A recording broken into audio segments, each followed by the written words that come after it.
সোহার মাম্মাম, সোহার বাবা, আর ওই যে পিছে সোহা। আমরা এসেছি রোড বাইপাস রোডের পাশে অবস্থিত এই যে এখানে একটা রেস্টুরেন্ট এবং চা আড্ডা, একটা রিফ্রেশমেন্ট কর্নার হয়েছে। সেই জায়গাটা we are first time exploring this place. আমরা এখানে প্রথমবার এসেছি।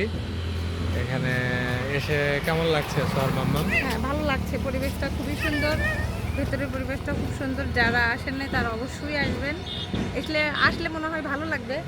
কারণ আমরা ভেতরে ঢুকে বসে বা মেনু দেখে আমার অনেক ভালো লেগেছে। মনে হয়েছে যে বাইরের একটা আদলে করা, বাইরের দেশগুলোর আদলে বা উন্নত জায়গা বা শহরে সিটিগুলোর আদলে আমাদের গ্রাম অঞ্চলে যে এত সুন্দর একটা করা হয়েছে, মানে কফি শপ বা চা আড্ডা বা রেস্টুরেন্ট, এটাতে করা হয়েছে একটা সিম্পল ছোট্ট একটা রুমের মধ্যে, কিন্তু সিস্টেমটা বা ডেকোরেশনটা অনেক সুন্দর, হাইফাই ধরনের ডেকোরেটেড করা।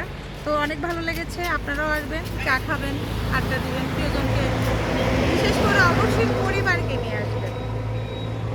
ধন্যবাদ।